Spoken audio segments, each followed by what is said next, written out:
Hi guys, today I figured I would continue with my mini-series where I talk about tips and tricks that I use whenever I edit something like a podcast. So today we will start by talking about the batch fades function. So let's begin. So last time we talked about strip silence, so check out that video if you haven't seen it yet. And once I'm done with strip silence, the next step that I tend to consider doing is batch fades. I don't always use this technique, but it's good to know that it's there. So just like we mentioned with strip silence, using batch fades can be useful not just for podcast editing, but also for editing things like voiceovers, ADR, and even for other non-vocal applications. So I'm doing this series of videos on the pretext that we're editing podcasts, but keep in mind that it can be useful for other purposes as well. Now, once you've used strip silence to strip the silence out, you have a bunch of newly generated clips, and you don't want to get those popping sounds that can happen when you have an audio clip with a waveform that starts at a non-zero point. One of the ways to prevent this is to add fades to the beginning and the end of each clip. You might also want to add a fade to the ends of each clip for transitional purposes. But at any rate, you might decide to add fades to the ends of each clip that's left on your timeline, and doing each fade individually can be tedious and time-consuming. So depending on what is needed, you might be able to use a lesser-known function in Pro Tools, and that's called batch fades. If you think each clip might be able to use a similar fade length at the beginning and the end, then you can quickly use batch fades to add identical fades to the beginning and the end of each clip. Okay, so using batch fades is pretty simple. Batch fades allows you to add multiple fades at once over multiple clips. There are other ways to make multiple fades at once, but they all function differently. So it's good to know the different methods so you can decide which is best for your specific scenario. So, for example, some engineers might make multiple fades by grouping a bunch of tracks together so that when they apply a fade to the end of one clip using the fade tool, it applies an identical fade across all the other tracks that are grouped with that track. But that's a different thing entirely, and I'm getting distracted, so let's get back to batch fades. So to use batch fades, what you want to do is highlight the clip or clips that you want to apply the fades to. You want to highlight at least one whole clip so that you'll have at least two fades, the beginning and the end of the clip, applied. And this is what tells the computer to bring up the batch fades dialog and not just the fades dialog. If you just highlight the end of one clip, you'll get the dialog for a single fade and not the batch fades dialog.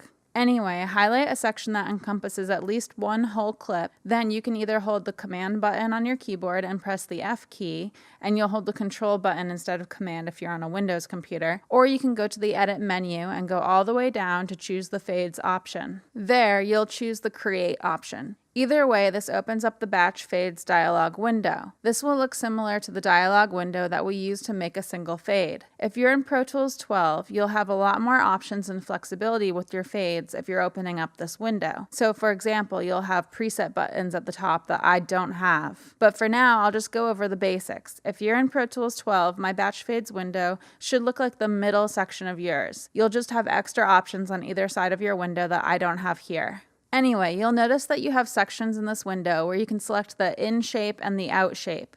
This allows you to adjust the shape of the fade ins and the fade outs. So here, for example, you can control if you want something like a more linear fade in and out, or if you want a more exponential fade in and out. You'll notice that you have a link section between these two.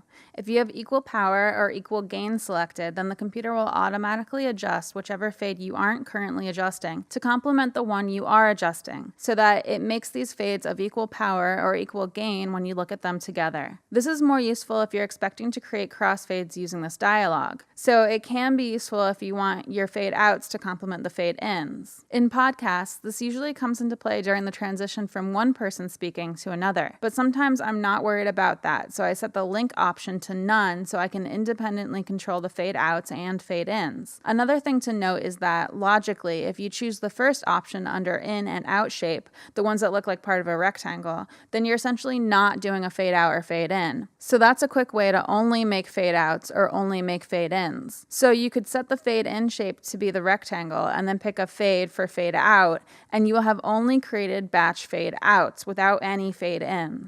So that's a handy thing to keep in mind if you just want to do fades on one side of each clip. You could also achieve the same exact thing by checking Create New Fades under Operation, but then instead of leaving Centered checked off under Placement, you can select Pre-Splice to make only fade outs, because it will make the fades only pre-breakpoint or before the splice, or by checking Post-Splice for fade ins only. I usually just leave centered checked though, because I usually want both to prevent popping sounds when a waveform in a clip comes in at the non-zero point. Then under the operations section, I usually just leave all three options checked. So I'll use the option to create new fades, create new fade ins and outs, and to adjust existing fades. Occasionally I won't check adjust existing fades, but usually I haven't purposely created any fades when I use the batch fades function while editing a podcast, so I don't mind leaving adjust existing fades checked just in case. Then you choose the length for your fades and you're ready to hit OK and watch your fades generate. So that's basically it for batch fades. There are other ways you can create fades and use fades in Pro Tools, so I think I will do another video on all the different ways you can use fades sometime. So don't worry if you're looking for that, I'll get to it. So that's batch fades. It's a pretty handy tool in Pro Tools, but we don't hear about it much in the audio engineering world. So I figured I would mention it for you guys.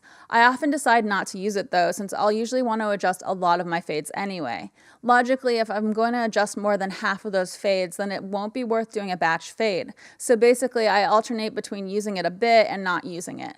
But now that you know about the technique, you can decide if you want to use it or not. So that's it. Let me know what you guys think in the comments below. And for today's question, I want to know, do you use batch fades? And if you do, when do you use them? I've only recently started using them on occasion, so I'd love to hear more about how you guys use them. So please leave your answers in the comments below.